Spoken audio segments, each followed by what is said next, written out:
I want to address a question about this founder to CEO. The best outcome is a founder who can become a CEO.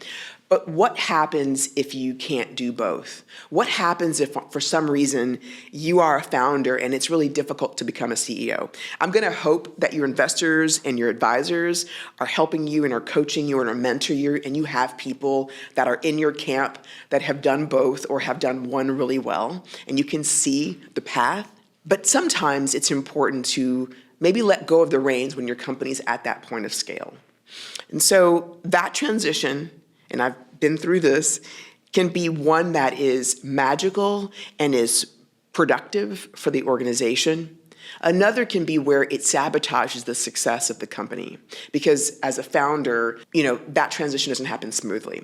So there are three ways in which you can know that you are struggling with that transition. One is where your sense of urgency really only affects what you do. Meaning, a founder's sense of urgency is, I've got this problem, I'm going to go find a way to fix it, versus we have got this challenge, I'm going to bring other people in the diagnostic process of that challenge. As well, I'm going to enlist others, I'm going to delegate, I'm going to operationalize, I'm going to measure what happens over time. When you start to think about affecting change solely through your actions, that is a trigger that either there needs to be work that's done on becoming a CEO and thinking CEO, or there might need to be another person who's brought in.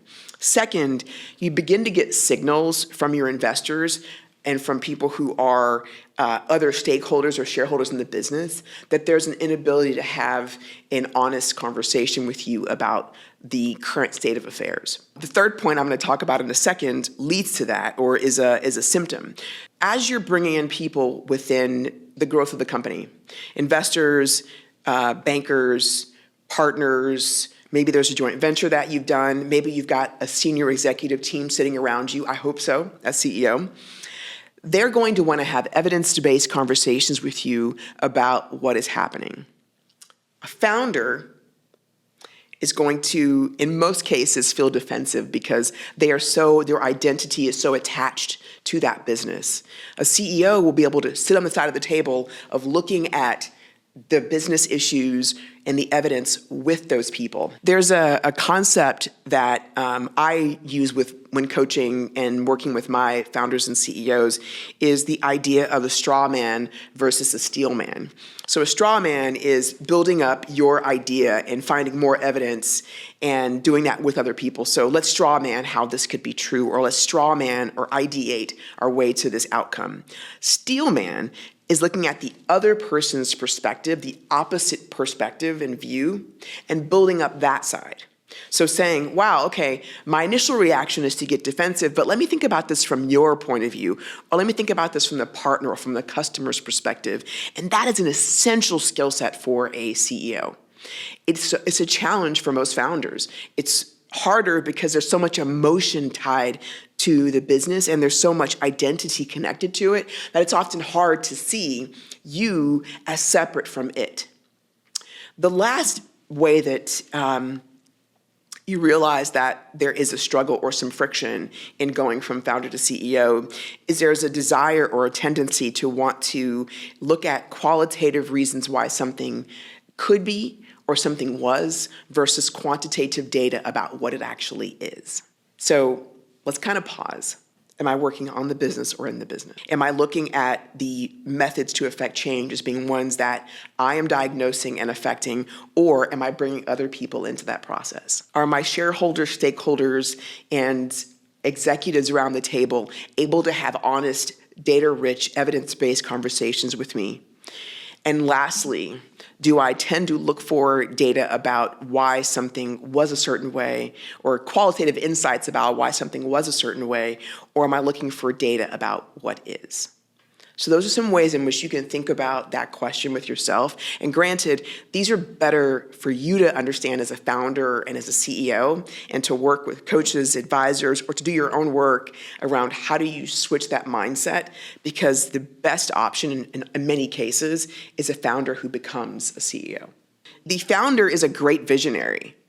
And that's why, because the founder said, I'm going to create a flat computer that can be anywhere, is lightweight and is transportable, that has cellular service, oh my God, and Wi-Fi, and I can type on it and interact with it in a way that is similar yet different than a computer or a laptop. Someone had a vision for this.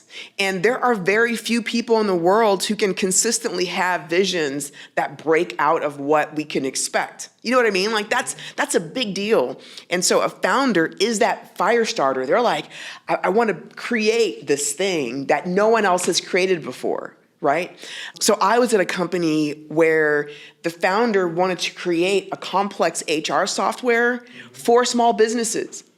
And he wanted to put the power of hiring into the hands of small business owners for 1/10 or 100th of the cost.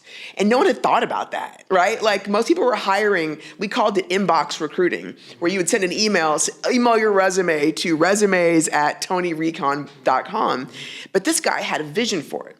But he had multiple visions. I think it needs to go here next, go here next, go here next. That's the founder living into what they want to be true and what could be, what's possible, versus the CEO who says, how big is that market? And how many of those customers go out of business every year? And if we stay in this market, we're spending how much to acquire every customer? So the CEO is thinking about, wow, how big is that market? Who would buy us if we got big? Can we be profitable and have great gross margins in this business? Can we, the CEO is asking the questions about what is. The founder is saying, there are billions of people, right? And so it's an emotional thing. And to your point, strawman versus steelman, the CEO has to be able to have a conversation with someone who completely disagrees with them. But that still be a productive interaction, because you're going to have employees who are going to want to quit, and you can't say, this place is amazing. This place is amazing. You have to be able to say, wow, so the culture feels toxic to you? Tell me more about that. Because a steel man is thinking, I got to be able to make your argument, because you may not be the only person who experiencing this, or maybe I'm missing something completely. And so the CEO is maybe emotionally affected by that. I've been a founder where someone has said, I don't like this. But as a CEO, I have to be able to say, let me manage my emotions. Let me listen to you. Do I see any truth in this? Have I heard this before? If it's true, what can I do to address it? How does it become a shared problem versus just mine? Because the fire starter is thinking about themselves as the source of heat, light, truth, ignition, when in reality, that's not sustainable. No one thing, no one person can be a sustainable source of anything. So what you want is for that sphere of influence, the number of people who are lighting fires to get bigger, which means that you have to be tapping into the truth of people that are more than you. One of the companies that I was part of, I was brought in as CEO. The company had really struggled with its business model. And rather than saying, wow, this thing isn't profitable, they just kept leaning into it and leaning into it and leaning into it. And what that created was the best customers stopped working with this company. It meant the best employees who had been saying, wow, business model's kind of shaky, they left because they want to be associated with something that's working and moving forward. And so there is this, Steve Jobs talked about this distortion field that a founder can create. But at some point, whatever that thing is inside the distortion field, it has to exit and be judged and evaluated by customers, by partners, and by people who are going to pay for that thing. Does that make sense? And so the founder has to be great at living inside the distortion field, but also saying at some point, this thing has to live outside of me and be judged on its merits, which is why you want the ability as a founder to switch the hat. And I think at the early stages, so when we're investing at the seed stage, you are often a founder. Maybe it's even 80% and 20% CEO, because you've got to push that thing into market. You've got to believe that if you're too much CEO too early, You start scaling things that aren't ready. Do you know what I'm saying? Like you start going, how do I sell 50,000 of these widgets? Wait. The 20 that we've sold all came back to us broken. Right? So you got to be founder. You got to be okay going from 0 to 1. But then as you get into Series A and B, you're switching more and less of you is founder and more of you is CEO. And you're using the CEO to get other people on board and to find ways to delegate and strategically leverage other resources. Founder comes out when someone says to Google, there's this company called OpenAI, and they've built something that's going to disrupt the whole world. What are you going to do about it? That's when you need the founder to go, okay, let's go back into the lab, right, and start building something. You need to be able to tap into that spirit. The distortion field. Yeah. Go back inside. Incubate this thing, nurture this idea, see what others don't see. I know I struggled with this when I was a CEO. There was a part of me that wanted to continuously innovate. And that's that founder part. I want to do that. Okay, we did that. Let's do this. We did that. We tried that. Let's do this. But that's not sustainable. People need to be able to say, I got your idea last month. I've been working on it. And here's what we're going to do for the next quarter, the next 2 quarters, the next 3 quarters. So there's nothing that says that 100% of one of those roles is a good thing. I think in reality, it's an ability to recognize when something is needed. I feel like one of the best founder CEOs is Mark Zuckerberg. I feel like he has continued to be agile. When the market said, hey, Mark, you're spending too much, you got a lot of people, look at how many employees it requires to acquire and retain, users on Instagram and WhatsApp and on Facebook. And he kind of stepped back and goes, wow, I'm not scaling as much or efficiently as I used to. Wow, the metaverse, maybe that's not relevant for what the market needs.